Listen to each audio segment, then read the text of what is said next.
na? Hindi mo nag-voice out? Actually, hindi pa. Kasi siguro gets na namin sa isa't isa na like kasi si Ken sobrang close talaga sa kanila. Ang dami na namin napagsamahan ng trabaho. So parang gets na namin. Parang kahit hindi mapag-usapan.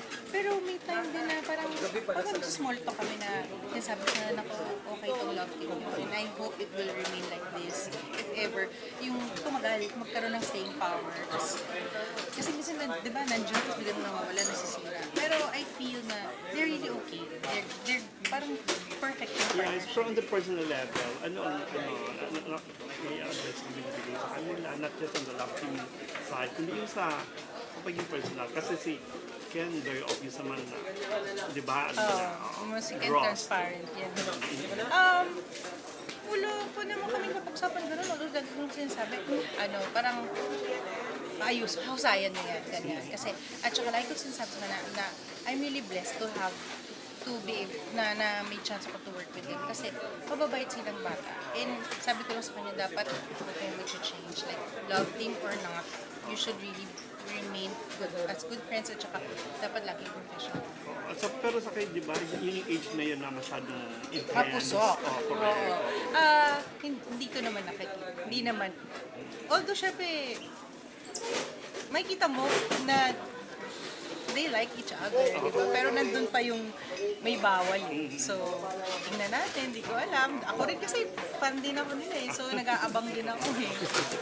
Nakakatuwa, no? Nakakatuwa sila. Kasi mababait silang bata. Pero do you think ito ngayon dahil forevermore tapos diretso sa isang movie, baka ganun lang yung sa stage na yon, or do you see na it would go beyond that? Kung ako tatanungin mo ngayon, I think they will surpass yung love team nila na identify sila sa Forevermore. After na mapanood ng mga tao, mas lalo nilang magugustuhan sila. Kasi dito makikita yung versatility ngayon ng dalawa. Plus, ibang characters yung pupunta nila dito. So parang makikita ng mga tao na may iba pa palang side nila.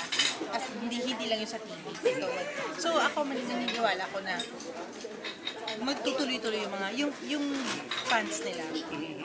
I myself kasi fan din mo ng mga yun. Pero pagdating sa fans, sinitake masyado. Kasi if you read the comments ito, parang masyado nilang pinupush niyo. Etong dalawa. Siguro normal lang yun. Di ba ganun mo? Kaya nga tayo fan, parang yun gusto natin, yung sila, yung ganun, di ba? Yung mentality natin ganun.